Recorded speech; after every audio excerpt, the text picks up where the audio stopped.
China military గురించి నిర్ఘాంతపోయే అంశాలతో pentagon తాజాగా ఒక నివేదిక విడుదల చేస్తుంది. ఈ నివేదికలో చైనా ప్రపంచవ్యాప్తంగా తన పెత్తనం చెలాయించాలనుకుంటోంది. తన మిలిటరీ పవర్ పెంచుకుంటోంది.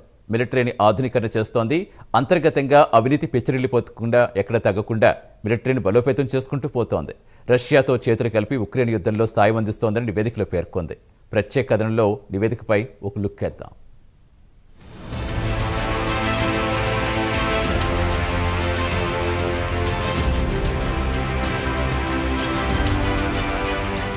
ప్రస్తుతం చైనా మిలిటరీ పరంగా మరింత బలోపేతం కావాలని చూస్తోంది. ఇండియాతో చైనాకు 2020 నుంచి సరిహద్దు గొడవ ఉన్న విషయం తెలిసిందే. 2020లో గల్వాన్లోని వాస్తవాధీన సరిహద్దు రేఖ వద్ద అటు చైనా సైనికులు ఇటు ఇండియా సైనికుల మధ్య బాహాబాహి జరిగింది. ఇండియాతో పాటు చైనాకు చెందిన సైనికులు చనిపోయిన విషయం తెలిసిందే.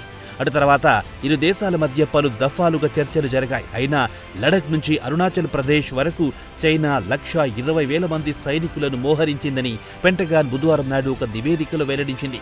దీన్ని బట్టి చూస్తే ఇండియాకు చైనాకు ప్రమాదం పొంచి ఉందనేది తేటతెల్లమవుతోంది.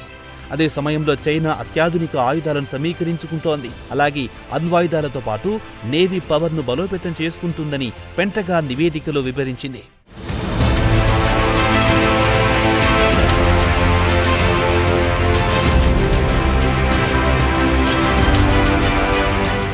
ఇవన్నీ ఒకెత్తైతే తైవాన్తో చైనా కయ్యానికి కాలు దువ్వుతోంది. ఇవన్నీ పక్కన పెడితే చైనా మిలిటరీలో అంతర్గతంగా అవినీతి విచ్చలవిడిగా పెరిగిపోతోంది. అయినా చైనా మాత్రం మిలిటరీని శరవేగంగా అత్యాధునికంగా మారుస్తోంది. చైనా ప్రధాన ఉద్దేశం ప్రపంచవ్యాప్తంగా తన పెత్తనం చెలాయించాలని చూస్తోంది. అదే సమయంలో రష్యాతో మరింత సన్నిహిత సంబంధాలు కొనసాగిస్తోంది. యుక్రెయిన్ యుద్ధంలో కూడా చైనా రష్యాకు సహాయ సహకారాలు అందిస్తోంది. ఇక ఇండియా సరిహద్దు విషయానికి వస్తే ఇరు దేశాల మధ్య చర్చలు జరిగి సైనికులను ఉపసంహరించుకున్నా చైనా మాత్రం పూర్తిగా తమ సైనికులను ఉపసంహరించడం లేదు. పీపుల్స్ లిబరేషన్ ఆర్మీ తమ పొజిషన్ల నుంచి ఉపసంహరించలేదు. అలాగే సైనికుల సంఖ్యను కూడా తగ్గించలేదు.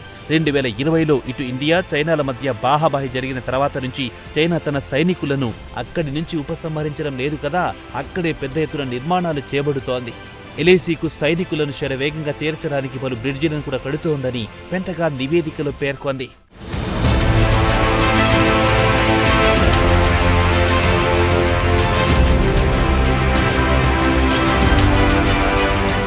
కాగా పెంటగాన్ తన వార్షిక నివేదికలో ఇండియా చైనా సరిహద్దు మొత్తం సుమారు 3,488 కిలోమీటర్లుంటుంది. సరిహద్దు పొడవున సుమారు 1,20,000 మంది సైనికులను మోహరించింది.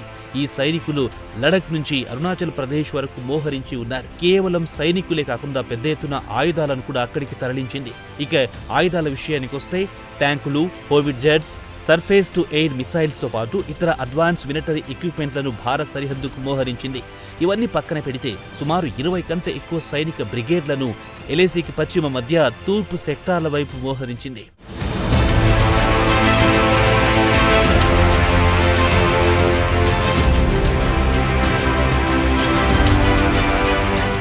ఇక చైనా వ్యూహాత్మకంగా తన ఫోకస్ వెస్టర్న్ థియేటర్ కమాండ్పై పెట్టింది.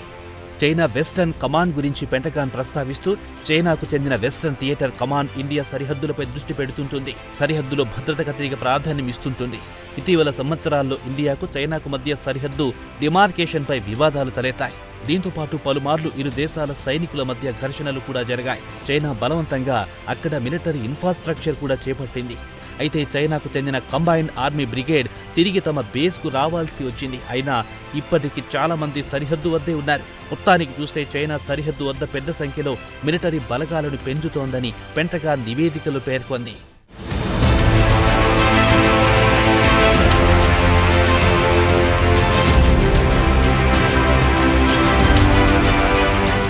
చైనాకు చెందిన న్యూక్లియర్ ప్రోగ్రాం విస్తరణ అత్యాధునికత గురించి కూడా ప్రస్తావించింది. తన న్యూక్లియర్ ఫోర్సెస్ ను ఆధునికీకరణ చేయాలనే ఆలోచనలో ఉంది.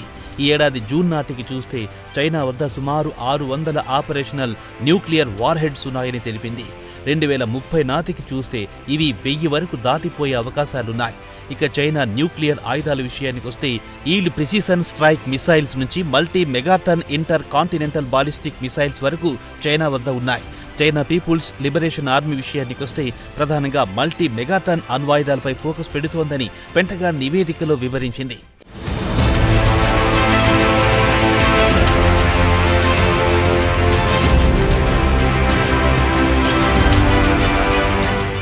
ఇటీవల కాలంలో ఇరు దేశాల మధ్య పలు స్థాయిలో చర్చలు జరిగాయి. తాజాగా జాతీయ భద్రతా సలహాదారు అజిత్ దోవల్ కూడా బీజింగ్కు వెళ్లి అక్కడి ఉన్నతాధికారులతో చర్చలు జరిపారు. సరిహద్దులో భద్రత గురించి చర్చలు జరిగాయి. అయినా చైనా సరిహద్దులో పెద్ద ఎత్తున బ్రిడ్జిలు, హెలిపాడ్లు, పలు గ్రామాలను నిర్మిస్తోంది.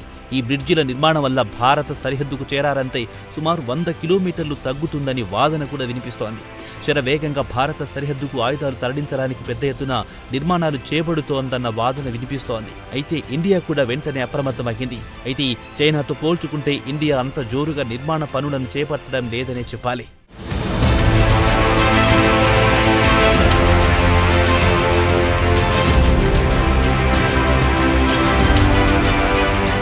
కాగా ఇదే విషయాన్ని air chief marshal AC Singh కూడా అంగీకరించారు.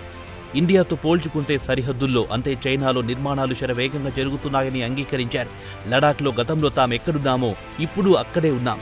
తాము కూడా చైనాతో పోటీగా నిర్మాణాలు చేపడుతామన్నారు. డోక్లాం ప్రాంతంలో చైనా సుమారు 22 గ్రామాలను నిర్మించింది.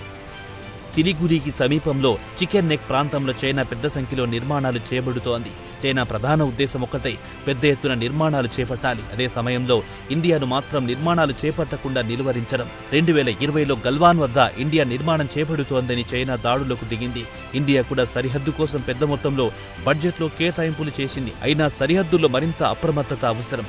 ఈసారి ఇరు దేశాల మధ్య యుద్ధం జరిగితే మాత్రం చాలా తీవ్రంగా ఉంటుందని ప్రత్యేకంగా చెప్పనక్కర్లేదు.